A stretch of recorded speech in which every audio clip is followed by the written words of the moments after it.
Okay, तो हमने देखा कि लिस्ट ऑफ एलिमेंट्स मतलब जब भी हम इस तरह के लोकेटर ऑब्जेक्ट के साथ काम कर रहे हो जो एक से ज्यादा पे रिजॉल्व कर रहा हो, तो हम उसमें काउंट यूज कर सकते हैं, जो हमको ये रिटर्न करेगा कि उस मैचिंग सिलेक्टर से कितने सारे एलिमेंट रिजॉल्व होके कितने सारे मैचिंग एलिमेंट्स मिल रहे हैं उस सिलेक्टर के थ्रू। सिमिलरली ये तो सिंपल है राइट, यहाँ पे तो आप अवेट आपका जो वाला लोकेटर है वो लोकेटर यूज करके डॉट काउंट करोगे तो आपको नंबर रिटर्न हो जाएगा, इससे पता चलेगा कि टोटल आइटम्स कितने हिस्से मैच हो रहे हैं। सेकेंड नंबर मान लीजिए कि अगर आपको एक और प्रॉपर्टी होती है जिसे डॉट ऑल कहते हैं, ठीक है। इसका मतलब अगर मैं ये लिखूं जो भी मेरा मैचिंग लोकेटर था, तो लोकेटर डॉट ऑल, इसका मतलब मैं इससे ये कहना चाह रहा हूं कि मुझे वो सारे मैचिंग लोकेटर्स का ऑब्जेक्ट दे दो, ठीक है। तो जब हम लोग पेज डॉट लोकेटर करते हैं तो हमें क्या मिलता है, जो रिटर्न टाइप होता है वो उसका होता है प्रॉमिस ऑफ लोकेटर। इसका मतलब ये हमको प्रॉमिस रिजॉल्व प्रॉमिस इसका मतलब ये हमको प्रॉमिस रिटर्न करता है जो जब रिजॉल्व होगा तो हमें लोकेटर रिटर्न करेगा, राइट। जब आप page dot locator dot all करते हो तो ये आपको अरे of promise of locator return करता है। तो सिंपल सा मतलब ये है कि जब भी आप लोकेटर डॉट ऑल करोगे तो ये जितने भी मैचिंग एलिमेंट्स हैं उसका लोकेटर रिटर्न करने की कोशिश करेगा, इसका मतलब राइट। तो ये आप ऐसे समझ लीजिए कि हमने देखा था ये हमारा इन्वेंटरी आइटम था, यहाँ पे पहला आइटम था, दूसरा आइटम था, तीसरा, चौथा, पांचवा, छठा, 6 आइटम पे रिजॉल्व हो रहा था ये। तो इसका जो रिटर्न टाइप जब प्रॉमिस रिजॉल्व होगा तो कैसे बनेगा, ये मान तो ये आपकी लिस्ट है, तो यहाँ पे आपका बनेगा locator pointing to first matching element, right? Similarly, locator pointing to second, locator pointing to third. तो बेसिकली लिस्ट प्रोवाइड करेगा जहाँ पे हर एक लोकेटर जो है, जिस लिस्ट में आप जितने भी एलिमेंट थे, मान लो 6 एलिमेंट रिटर्न करेगा ये, हर एक एलिमेंट जो है वो एक पर्टिकुलर एलिमेंट पर्टिकुलर आइटम जो था इन्वेंटरी आइटम उसको टारगेट कर रहा होगा, ठीक है ऐसे। ओके ओके, तो अपन एक बार अब टेस्ट केस देख लेते हैं कि हम लोग कैसा टेस्ट केस टारगेट करने वाले हैं। वैसे कॉपी करता हूँ, और अब इस बार जो हम टारगेट करने वाले हैं, लेट्स से हमें ये वेरीफाई करना है कि verify the name of all inventory item matches our expectations, right. तो यह वाला काम तो इसको हटाते हैं यहाँ से, ये वाली स्टेप तो हमेशा सेम रहने वाली है, प्री रिक्विजिट है राइट, कि हम लोग हमेशा ये करेंगे, यहाँ तक पहुँचेंगे, इन्वेंटरी आइटम तक पहुँचेंगे, ठीक है करेक्ट। और हम लोग ठीक है, अब इसको एक बार सूडो कोड लिखते हैं कि हम लोग क्या करने वाले हैं पहले, ठीक है। तो हमने ये देख लिया कि गेट द काउंट ऑफ, इसको हटाते हैं, ठीक। तो हम लोग जब इन्वेंटरी आइटम पे पहुंच जाएंगे, इन्वेंटरी आइटम वाला जो पेज है हमारा यहाँ पहुंच गया है इस स्टेप में, उसके बाद हमारा मेन काम शुरू होगा। तो हमारा मेन काम क्या है, हम लोग सबसे पहले लिस्ट ऑफ ऑल लोकेटर्स निकालेंगे, फिर आइटरेट करेंगे हर एक लोकेटर में, iterate in on that list and verify that the inventory item has the right pricing. हमारा टेस्ट केस क्या था कि सारा नेम, अच्छा हाँ इसको और अच्छे से कर लेते हैं, ज्यादा बेटर है कि verify that inventory item matches the expected price, ठीक है। मान लेते हैं कि बैकएंड मतलब जो आपका सर्वर है या बैकएंड है वो आपको बता रहा है कि हर एक आइटम का कितना प्राइस होना चाहिए, और आप ये वेरीफाई करना चाह रहे हैं कि यूआई जो है उसको बिल्कुल एग्जैक्टली रेंडर कर रहा है कि नहीं कर रहा है, राइट। तो अब ये टेस्टिंग वेबसाइट है, उसमें ऐसा तो नहीं है, पर अभी के लिए सब कुछ सेम होने वाला है इम्प्लीमेंटेशन। बस जब आप ए पे आ जाती है तो कुछ चीज़ें आप थोड़ी सा अलग तरह से हैंडल करते हो, राइट। तो ठीक है, तो हम लोग क्या करेंगे, सारे एलिमेंट्स को गैदर करेंगे उसके बाद उस पर आइट्रेट करेंगे, और आइट्रेट करते हुए हम लोग क्या करेंगे, iterate on this verify the inventory item with the right pricing, correct, ठीक है। एंड एक और चीज करेंगे हम लोग, collect all the items which does not या which did not match the expected price, ठीक है। ये हमारा टेस्ट केस है, गुड। अब एक बार टेस्ट केस के लिए हमको थोड़ा टेस्ट डेटा भी बना लेते हैं जो हमको लेट्स से एपीआई से आने वाला है, और ये टेस्ट डेटा तुम्हारा कुछ इस तरह से होगा, pricing data, expected pricing data मान लीजिए, ये जब आप एपीआई से कॉल करते हो तो कुछ इस तरह का प्राइसिंग डेटा आएगा, जहां पे आप एक ऑब्जेक्ट है जहां पे ये आइटम का नाम होगा यहाँ पे, और यहाँ पे उसकी प्राइसिंग होगी, राइट। तो इसको ऐसे करते हैं, आइटम नेम इसकी की है, और इस की में एक और नेस्टेड ऑब्जेक्ट है, आइटम प्राइस उसकी की है, और इसकी जो वैल्यू होगी वही होगी, तो $29.99 मान लेते हैं, ये हमारी प्राइस होने वाली है, राइट। और आइटम का नाम हमारे जैसे सॉस लैब बैकपैक है ना, इसको यहाँ पे सॉस लैब बैकपैक डाल देते हैं। तो आपको स्कीमा समझ में आ गया इसका?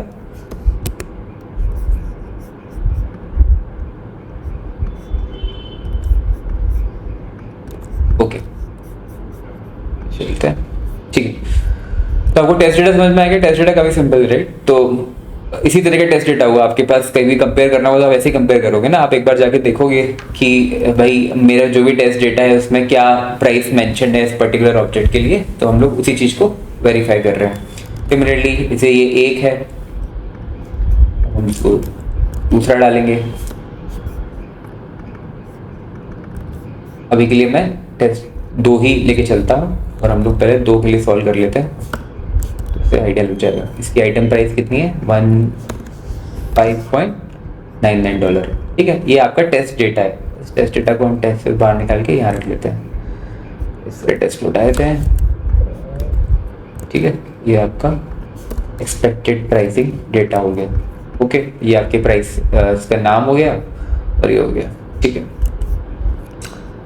कूल। अब हम लोग ये चलते हैं, तो हम सबसे पहले स्टेप क्या उठाएंगे वहाँ लिखते हैं। सबसे पहले तो फाइंड द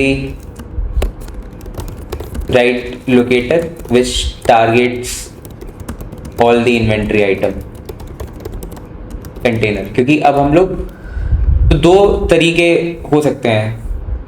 एक तरीका तो ये है कि आप एक डायनेमिक पाथ बनाए, जैसे हम एक्स पाथ बनाते हैं, या इस तरह का डायनेमिक स्ट्रेटेजी बनाए जो बेस्ड ऑन जो भी आप नाम पास कर रहे हो उसके हिसाब से वो उस पर्टिकुलर कार्ड को लोकेट करे, और उस कार्ड में अंदर नेस्टेड एलिमेंट में से प्राइस निकाल के लिया है, ठीक है। तो ये तरीका है। दूसरा तरीका ये है कि हम लोग सिर्फ कार्ड्स को लोकेट करते हैं, फिर उस कार्ड्स के अंदर प्राइसिंग को कैसे लोकेट करना है और नेम को कैसे लोकेट करना है वो लॉजिक हम लोग लिखेंगे, और उसी जेनरिक लॉजिक को सब पे अप्लाई कर सकते हैं, राइट। तो उस तरह से देखते हैं एक बार। तो find the right locator which charges for the item container and make a generic method which gives which basically verify that whether the pricing matched or not, ठीक।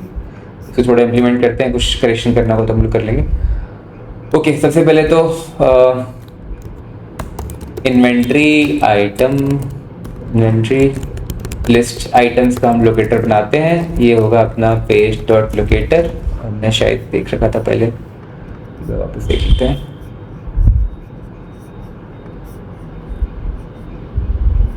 ये पूरा कार्ड टारगेट कर रहे हैं और अपना कार्ड इन्वेंट्री आइटम है, right. तो ये अपना हो गया, ठीक है। तो इसको बड़ा कर लेते हैं, सॉल्व करते हैं पहले। तो अभी हमने ये देखा था, अभी हमने डॉट ऑल के बारे में पढ़ा था। डॉट ऑल क्या करता है? डॉट ऑल आपको सारे अरे of promise of locators return करता है। इसका मतलब मैं अगर ये यहाँ पे ये करूं, const list of inventory items locator, तो ये अवेट, ठीक है। आप यहाँ पे इसका रिटर्न टाइप देखोगे तो ये प्रॉमिस ऑफ लोकेटर रिटर्न कर रहा है, और हमको भी वही चाहिए, राइट। तो मतलब इसका जब प्रॉमिस रिजॉल्व होगा, मतलब अगर मैं इसको यहाँ पे अवेट हटा दूँ तो तो आपको समझ में आएगा जो हमने पढ़ा था। तो ये अब क्या करता है, इन्वेंट्री आइटम डॉट ऑल करोगे तो ये प्रॉमिस ऑफ अरे ऑफ लोकेटर्स रिटर्न करेगा, यही हमने पढ़ा था। अब इसको हम अवेट कर देंगे, तो हम लोग बेसिकली प्रॉमिस रिजॉल्व होने का वेट कर रहे हैं, और जब प्रॉमिस रिजॉल्व हो जाएगा तो हमें क्या मिलेगा, सारे लोकेटर लिस्ट में मिल जाएंगे, हमको एक लिस्ट मिलेगी जिसके अंदर सारे लोकेटर का ऑब्जेक्ट होगा। ठीक है, ओके ठीक है। अब हम लोग आइटरेट करते हैं, हमने लूप पढ़ा था, हम फोर कॉन्स्ट लूप यूज करते हैं, फोर ऑफ लूप, इसको फोर ऑफ लूप कहते हैं, जहाँ पे एक लिस्ट में हम एक एक करके सारे एलिमेंट्स पे आइटरेट करने वाले थे। Four const each item of list of inventory item. अब यहाँ पे हम लोग आइटरेट करेंगे, राइट। तो हम लोग जब भी आइटरेशन शुरू होता है, जीरो इंडेक्स से शुरू होता है और एंड इंडेक्स तक जाता है। जो इंडेक्स होता है किसी भी लिस्ट का वो जीरो से शुरू होता है और एंड तक होता है, राइट। पर ये फोर ऑफ लूप में क्या होता है, आपको इंडेक्स नहीं मिल रहा है, आपको पूरा आइटम ही मिल रहा है, राइट। तो इसका मतलब ये जो ईच आइटम है इसका जो टाइप होगा, फॉर एग्जाम्पल अगर ये लिस्ट ऑफ लोकेटर था, राइट, ये लिस्ट ऑफ लोकेटर है, इसका मतलब जब आप फोर ऑफ लूप यूज करोगे तो जो ईच आइटम जो होगा उसका टाइप लोकेटर होगा, राइट, यही होने वाला है। तो अब हम यहाँ पे वेरीफाई करेंगे, verify whether the item name is present in the list of test data. Second हम ये वेरीफाई कर लेंगे कि verify whether the item pricing matches, right. So ठीक है, सबसे पहले हमको इसके लिए आइटम का नाम निकालना पड़ेगा। हमको नेस्टेड लोकेटर हमें पढ़ा था कि ईच आइटम डॉट लोकेटर अगर मैं करता हूं तो मैं उस लोकेटर के अंदर उस पर्टिकुलर आइटम का नाम ढूंढने जा रहा हूं। तो इसका आइटम का नाम डिस्क्रिप्शन के अंदर आइटम लेबल में था, आइटम लेबल के अंदर ये हमें आइटम यहाँ पे मिलता है इन्वेंट्री आइटम नेम के द्वारा, ठीक है। यहाँ पे स्कोप वाला कोई इशू नहीं है क्योंकि हम लोग ऑलरेडी आइटरेट कर रहे हैं। इसका मतलब ये भले ही 6 से मैच करता हो, पर जब हम जो आइटरेट कर रहे हैं तो जो फर्स्ट मैचिंग एलिमेंट है हम उसी के साथ अभी खेल रहे हैं। तो यहाँ पे जब हम लोग इस आइटरेट करेंगे तो ये जनरली इस वक्त के सॉस लैब बैकस्पेक को टारगेट कर रहा है इसके। और हमने ये भी देखा था कि नेस्टेड लोकेटर्स यूज करके, पेरेंट चाइल्ड लोकेटर यूज करके, मतलब ये आपका पूरा कार्ड एक पेरेंट कंटेनर है, इसके अंदर हम एक और लोकेटर ढूंढ रहे हैं जिसकी क्लास इन्वेंट्री आइटम नेम के बराबर होनी चाहिए, करेक्ट, ओके। तो आइटम नेम लोकेटर हमने बना लिया। अब आइटम का नाम निकाल लेते हैं, await item name locator dot text content, ठीक है, ओके। तो अपने को ये देखना है कि ये जो हम आइटम नेम मिला हमें, मतलब हम जब आइटरेट कर रहे हैं इस पे, तो ये जो लोकेटर का रेफरेंस मिल रहा था उस पर्टिकुलर इन्वेंट्री कार्ड के लिए, जब हमने उस लोकेटर रेफरेंस को यूज करके उसका टेक्स्ट उस लोकेटर का रेफरेंस यूज करके पहले उसमें उसके चाइल्ड एलिमेंट जिसमें उसका नाम रेंडर होता है उसे टारगेट किया, फिर उसको इन्वोक करके उसका टेक्स्ट कंटेंट निकाला जिससे हमें आइटम का नाम मिल जाएगा, राइट। हम लोग यहाँ पे console.log भी डाल देते हैं, like checking for item name, ठीक है। अब हमारा नेक्स्ट चीज है कि बस आइटम नाम मिल गया, इसकी आइटम प्राइस भी निकाल लेते हैं, const item price, right.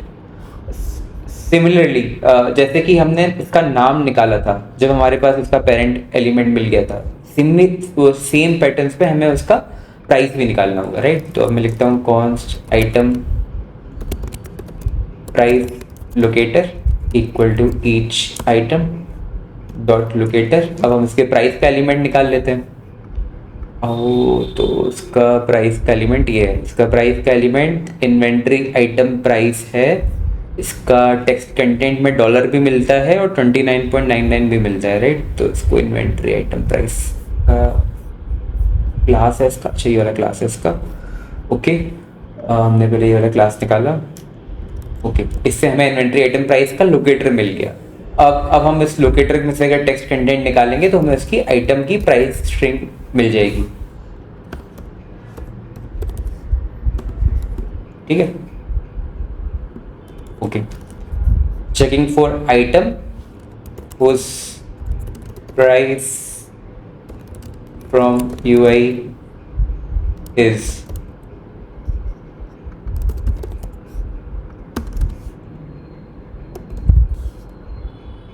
Item price. ठीक है, तो सबसे पहले हम लोग इतना करके देख लेते हैं जिससे हमको ये क्लियर हो जाए कि हम लोग सही से आइट्रेट कर पा रहे हैं, और जब आइट्रेट करते हैं तो हमें हर आइट्रेशन पे उस पर्टिकुलर कार्ड का HTML का पूरा कंटेनर मिल रहा है, पूरा एलिमेंट मिल रहा है। उस एलिमेंट के अंदर हम कैसे चाइल्ड एलिमेंट निकाल पा रहे हैं इस पर्टिकुलर उसकी प्रॉपर्टीज को टारगेट करने के लिए। जैसे पूरा हमें HTML मिला है, इसमें हम टाइटल निकाल पा रहे हैं, प्राइस निकाल पा रहे हैं। ठीक है, पहले इतना करके देख लेते हैं, इससे हमें आइडिया लग जाएगा। तो लेट्स सी। ओके, अगर अब आप यहाँ पे देखेंगे तो checking for item name sauce lab backpack, सबसे इसने पहला वाला आइट्रेट किया, इसका $29.99 आया। फिर इसने सेकंड वाले को किया जो सॉस लैब बाइक लाइट, तो पूरा ऑर्डर में चल रहा है, first second third fourth fifth six, इस तरह करके उसने 6 आइटम्स को 6 आइटम को लोकेट किया, और उनका जितने भी हमें जो उनकी प्रॉपर्टीज निकालनी थी, जैसे कि उसका नाम निकालना था और प्राइस निकालनी थी, उन लोग इजीली निकाल पाए। राइट, हमारा पहला स्टेप कंप्लीट हुआ है कि हमें ये पता है कि हमने जो भी लोकेटर स्ट्रेटेजी निकाली थी वो सही टारगेट कर रही है, उसको हम आइट्रेट करके सही एक एक लोकेटर, सही एक एक इन्वेंट्री कार्ड के हैंडल पे कंट्रोल पा रहे हैं। लाइक कंट्रोल हो गया हमारे पास, हमें उसका रेफरेंस मिल गया, अब हम कुछ भी कर सकते हैं, उस पर प्राइस निकाल पा रहे हैं, आइटम निकाल पा रहे हैं। तो हमारा निकालने वाला काम खत्म हो गया। अब हमारा मेन काम है कि हमारा जो टेस्ट डेटा है उसको उसके साथ मैच करके देखना है कि सही है कि नहीं। तो इसमें प्लेराइट का कोई रोल नहीं है, ये जो हम काम करने वाले हैं ये नॉर्मल जावास्क्रिप्ट टाइपस्क्रिप्ट का काम है। राइट, में नॉर्मल अगर हमको ये एक जेनरिक फंक्शन बनाते हैं जो प्राइस निकाल के लेके आता है। Let's say function get item price from test data, के लिए मैं इसमें टेस्ट डेटा भी यहीं डाल देता हूँ। राइट, एक मान लेते हैं यूटिलिटी फंक्शन है अपना, इसमें ही हमने टेस्ट डेटा भी स्टोर कर रखा है। और अब हम अगर मैं ये एक फंक्शन है, इसमें मैं हमेशा पूछूंगा कि भाई मेरे को एक्सपेक्टेड प्राइस निकाल के दे, तो कुछ तो देना पड़ेगा। किसकी प्राइस निकाल के दे? तो मैं आइटम का नाम दूंगा और वो ऑब्वियसली स्ट्रिंग होगा। अब मैं आइटम का नाम दूंगा तो ये मुझे कॉन्स्ट, तो उससे पहले क्या करेंगे, इस टेस्ट डेटा से आइटम निकाल के लेके आएंगे। राइट, आइटम ऑब्जेक्ट ऐसे नाम दे देते हैं। तो एक्सपेक्टेड प्राइसिंग डेटा में से अगर मैं आइटम का नाम दूंगा तो ये मेरे को मतलब टाइपस्क्रिप्ट में या जावास्क्रिप्ट में जेसन ऑब्जेक्ट में से, जेसन ऑब्जेक्ट क्या है, की वैल्यू पेयर है। तो जब भी आप उस ऑब्जेक्ट में की पास करेंगे तो उसकी वैल्यू मिल जाएगी। तो ये मेरा पूरा ऑब्जेक्ट था। तो इस ऑब्जेक्ट में से अगर मैं की पास करता हूँ सॉस लैब बैकपैक, तो ये मेरे को रिटर्न क्या करेगा, ये ऑब्जेक्ट रिटर्न करेगा। इसको मैं कमेंट करके बताता हूँ कि ये कैसा दिखेगा। तो ये जो अंदर वाला पार्ट है ना, ये मेरे पास आ जाएगा। ठीक है, अब ये हमारा ऑब्जेक्ट मेरे पास आ गया। अब इस ऑब्जेक्ट में से अगर मुझे आइटम प्राइस निकालना हो तो जेसन में हम कैसे डॉट नोटेशन यूज करते हैं, और इसके अंदर की जो की है वो निकालना हो तो कैसे निकालेंगे, कॉन्स्ट आइटम प्राइस में expected item price equal to item object dot item price. तो यहाँ पे आपको एक्सपेक्टेड आइटम प्राइस मिल जाएगी और हम इसको आप रिटर्न कर देंगे, जिससे हम इसको अपने कॉलर मेथड पे यूज कर पाए। ये इसको कमेंट हटाए थे। पर इसमें एक केस और हो सकता है कि मान लीजिए कि जो आपने आइटम नाम यहाँ पे दिया वो इस टेस्ट डेटा में अवेलेबल ही ना हो, तो उस केस में क्या होगा। अब उस केस में दो है कि आपके टेस्ट डेटा में आप केवल 2 ही टेस्ट करना चाह रहे थे, तो आप बाकी को इग्नोर करना चाह रहे हो, तो वो आप हैंडल कर सकते हो। पर आपकी ये जो यूटिलिटी मेथड है उसको तो आपको अलर्ट करना चाहिए। वो अलर्ट कैसे करेगी, तो हम लोग जब यहाँ पे गेट कर रहे हैं, तो यहाँ पे हम क्या कर रहे हैं, गेट कर रहे हैं, गेट आइटम। इफ यहाँ पे अगर आपका आइटम ऑब्जेक्ट नहीं है, नहीं मिला आपको, तो आप यहाँ पे एक एरर रेस कर देते हैं भाई कि item not found in test data with given name, और ये हमारा आइटम का नाम हो गया। राइट, तो एरर रेस हो जाएगा। अगर कॉलर मेथड अगर आप अपने टेस्ट को ब्रेक नहीं करना चाह रहे हो, इसको हैंडल करना चाह रहे हो ग्रेसफुली, तो आप उसको ट्राई कैच यूज करके हैंडल कर सकते हो। पर आपकी यूटिलिटी मेथड तो आपको वार्न करेगी, एरर रेस करेगी इन केस अगर आपका आइटम जो आप चाह रहे हो उसे नहीं मिलता है तो। ठीक है, तो अब हम इस वाली यूटिलिटी मेथड को अपने यहाँ पे यूज करेंगे। ये हमारा क्या था, इसको हम थोड़ा सा चेंज करके थोड़ा सा एक्चुअल आइटम प्राइस बनाए थे। तो ज़्यादा बेटर रहेगा एक्चुअल आइटम प्राइस। ठीक है, अब हमको एक्सपेक्टेड आइटम पे now get the expected item price. बता देते हैं एक्सपेक्टेड आइटम प्राइस क्या थी अपनी, get item price from test data, और यहाँ पे हम आइटम का नाम पास करेंगे, ये आइटम नाम आ गया।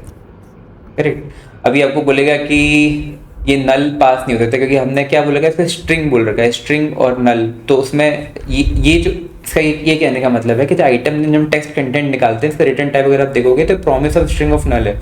ऐसा हो सकता है कि जो एचटीएमएल एलिमेंट आप टारगेट कर रहे हो उसके अंदर कोई टेक्स्ट डेटा हो ही नहीं, इन उस केस में प्लेराइट की ये वाली मेथड टेक्स्ट कंटेंट मेथड आपको नल रिटर्न करेगी। तो वो हमें यहाँ पे हैंडल करना पड़ेगा। तो जनरली हम उसको कैसे हैंडल करेंगे, अगर आपका आइटम नेम नल है तो हमको यहाँ पे एरर ट्रेस कर देना चाहिए, क्योंकि एक तरह से यूआई का बग ही हो गया।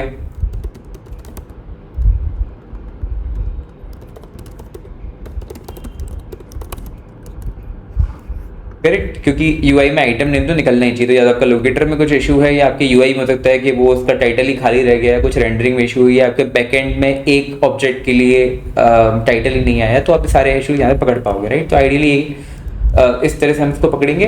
तो अब ये यहाँ पे एरर नहीं दे रहा है क्योंकि अब ये आपका कोड समझ पा रहा है कि अच्छा ये आपने जो नल वाली कंडीशन है ऑलरेडी हैंडल कर रखी है, तो इससे अब कोई टेंशन लेने वाली बात है नहीं। इसको मैं उठा के थोड़ा यहाँ करता हूँ तो ज़्यादा बेटर रहेगा। राइट, तो अब जब आपका कोड यहाँ पहुंचा है तो इसको गारंटेड है कि ये आइटम नेम इसको हमेशा मिलेगा ही मिलेगा, नल तो कभी नहीं होने वाला। ठीक है, अब नल मिल गया। अब यहाँ से मैं इसको कॉन्स्ट एक्सपेक्टेड आइटम प्राइस डाल देता हूँ। करेक्ट, अब अपन लॉग में भी डाल देते हैं, console dot log expected item fetched from test data is this for the item this. तो ये मेरा आइटम नाम था और ये मेरा आइटम का प्राइस था। इसको क्या नाम दिया था मैंने, एक्सपेक्टेड आइटम प्राइस। ओके, अब आपके पास एक्चुअल है, अब एक्सपेक्टेड है। अब आपको नॉर्मल असर्शन यूज करना है। आप सिंपल से एक्सपेक्ट भी यूज कर सकते हो कि एक्सपेक्ट जो भी अपना आया आपका actual item price to be expected item price. तो यहाँ पे लिख सकते हो कि expecting item price of item, जो भी अपना आइटम का नाम था, जिससे आपको असर्शन जो आप मेथड में पढ़े तो क्लियरली समझ में आ जाए, item name to match the expected item price. Right, तो इससे आपको बिल्कुल क्लियर। अब यहाँ पे अगर आप देखो तो हम अवेट यूज नहीं कर रहे हैं, क्यों? क्योंकि ये जो है जेनरिक असर्शन है। यहाँ पे हम जो असर्शन परफॉर्म कर रहे हैं स्ट्रिंग पर कर रहे हैं, ना कि लोकेटर पे ना पेज पे। तो कोई ऑटो रिट्राई मैकेनिज्म नहीं है, एक बार में होगा तो होगा, क्योंकि ऑब्वियसली कोई सेंस ही नहीं बनता जब स्ट्रिंग एक्चुअल निकाल चुके हो, एक्सपेक्टेड निकाल चुके हो, अब क्या ही करना है। करेक्ट, अब अपन इसको देखते हैं। ठीक है, तो अगर आपका मैच नहीं होगा तो यहाँ पे फेल हो जाएगा ये। अब अपन इसको प्लेराइट टेस्ट रन करते हैं, देखते हैं क्या होता है। ओके, अपना फटा। क्यों फटा? क्योंकि हमने जो टेस्ट डेटा था उसमें डॉलर बाद में लगा रखा था, जबकि डॉलर पहले लगना चाहिए। ओके, तो हम लोग उसको भी सही कर देते हैं। तो हमारे टेस्ट डेटा का इशू था, ना कि उसका इशू था। भाई डॉलर को कर दो। ठीक है, वापस रन करते हैं। अब क्या इशू आया? अब ये इशू आया कि item not found in test data with given name. क्यों? क्योंकि हमने जो टेस्ट डेटा बनाया था उसमें केवल 2 ही आइटम डाले थे, तो तीसरा आइटम हमने डाला ही नहीं था कि हम टेस्ट ही नहीं करना चाह रहे थे, तो इसलिए फट रहा है। तो हमको आइडियली ये जो आपका गेट आइटम प्राइस वाला है, यहाँ पे हमको यहाँ पे ट्राई कैश लगा के उसको हैंडल कर लेना चाहिए। पर अब अपन ये करते हैं कि जितने भी आइटम्स का मैच नहीं हो रहा है उसे एक लिस्ट में स्टोर करते हैं, और लास्ट में पूरी की पूरी लिस्ट स्टोर करके हम लोग एक साथ प्रिंट कर सकते हैं कि भाई ये आइटम मैच नहीं करे, जैसे एक बार में ही पता चल जाए। राइट, तो इसके लिए हम क्या करेंगे, एक्सपेक्ट ना यूज करते हुए केवल सबसे पहले थोड़ा सा नॉर्मल लॉजिक लिखते हैं कि लेट इज प्राइस मैच्ड, इसको हम लोग फॉल्स मान लेते हैं पहले। ठीक है, अब जब भी हम लूप में आइटरेट करेंगे तो हम लोग जो एक्सपेक्टेड आइटम प्राइस है, अब हम लोग यहाँ पे ये चेक करेंगे if expected item price is not equal to actual item price. ठीक है, इसकी भी जरूरत है ही नहीं, वो केवल एक लिस्ट बना लेते हैं यहाँ पे, const list of unmatched items. ठीक है, अब यहाँ पे हम लोग एक्सपेक्टेड आइटम प्राइस अगर एक्चुअल आइटम प्राइस के पास नहीं मिलेगी तो मेरा जो आइटम का नाम था उसमें मैं पुश कर देता हूँ अपने आइटम नेम को। ठीक है, कहाँ बनाया था मैंने, यहाँ पे मुझे लिखना पड़ेगा कि ये जो है स्ट्रिंग का अरे है, राइट। अब यहाँ पे पुश कर दिया। अब एट द एंड हमारा असर्शन लास्ट में क्या होना चाहिए, वो ये होगा कि आइडियल केस में हमारी जो लिस्ट है जो अनमैच्ड आइटम्स को होल्ड कर रही है उसका जो साइज है शुड बी 0। इसका मतलब उसे कोई ऐसा एलिमेंट मिलना ही नहीं चाहिए जो मैच नहीं किया। पर इन केस आपका जब टेस्ट ब्रेक होगा तो ऐसा नहीं होगा। मतलब टेस्ट ब्रेक होगा मतलब आपका अगर रियल वर्ल्ड इशू अगर आप कैच करने वाले हैं तो उस केस में आपकी लिस्ट की साइज 0 से ज़्यादा होगी। तो आपको यहाँ पे एक्सपेक्ट का नॉर्मल ये देखना पड़ेगा कि जो भी अपना क्या था list dot length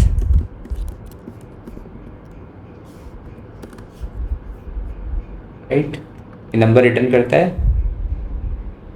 to be 0, right. तो बेसिकली हम ये कहना चाह रहे हैं एक्सपेक्टिंग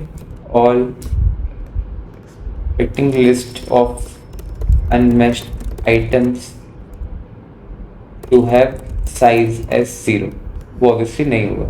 तो उस केस में फिर आपको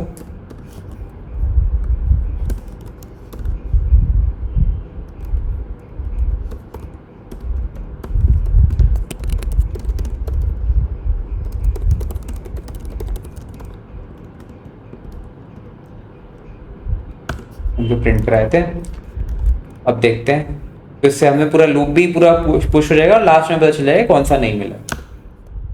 expecting list of unmatched items जो है साइज है 0। अब यहाँ पे अगर आप देखोगे तो यहाँ पे आपको पता चल जाएगा कि सॉस लैब 1 2 3 4 की मैच नहीं करी क्योंकि वो चारों हमने डेटा में नहीं डाले थे। अब इसको थोड़ा और चेक करने के लिए इसको हम $19 कर देते हैं और फिर ट्राई करते हैं। अब आपको एग्जैक्टली यहाँ पता चल जाएगा सॉस लैब बैकपैक भी आ गया यहाँ पे क्योंकि उसका आइटम मैच नहीं हुआ। आप चाहो तो अपना जो रिजल्ट है उसको और ज़्यादा इन्फॉर्मेटिव बना सकते हो, जैसे इसमें ये भी डाल सकते हो कि क्या एक्चुअल प्राइस थी, क्या एक्सपेक्टेड प्राइस थी, कब नल आया कब नल नहीं आया, तो वो आपके ऊपर है। तो बेसिकली हम लोग ये देखें कि कैसे पूरे हम लोग आइटरेट लोकेटर डॉट ऑल को यूज़ करके, बाकी तो फिर हमने जो भी लिखा वो नॉर्मल प्रोग्रामिंग है, कैसे हम लिस्ट को अपेंड कर रहे हैं, कैसे कंपेयर कर रहे हैं, उसको और ऑप्टिमाइज किया जा सकता है और अच्छे से लिखा जा सकता है। पर मेन कॉन्सेप्ट जो जरूरी था वो हमने वो समझा है यहाँ पे।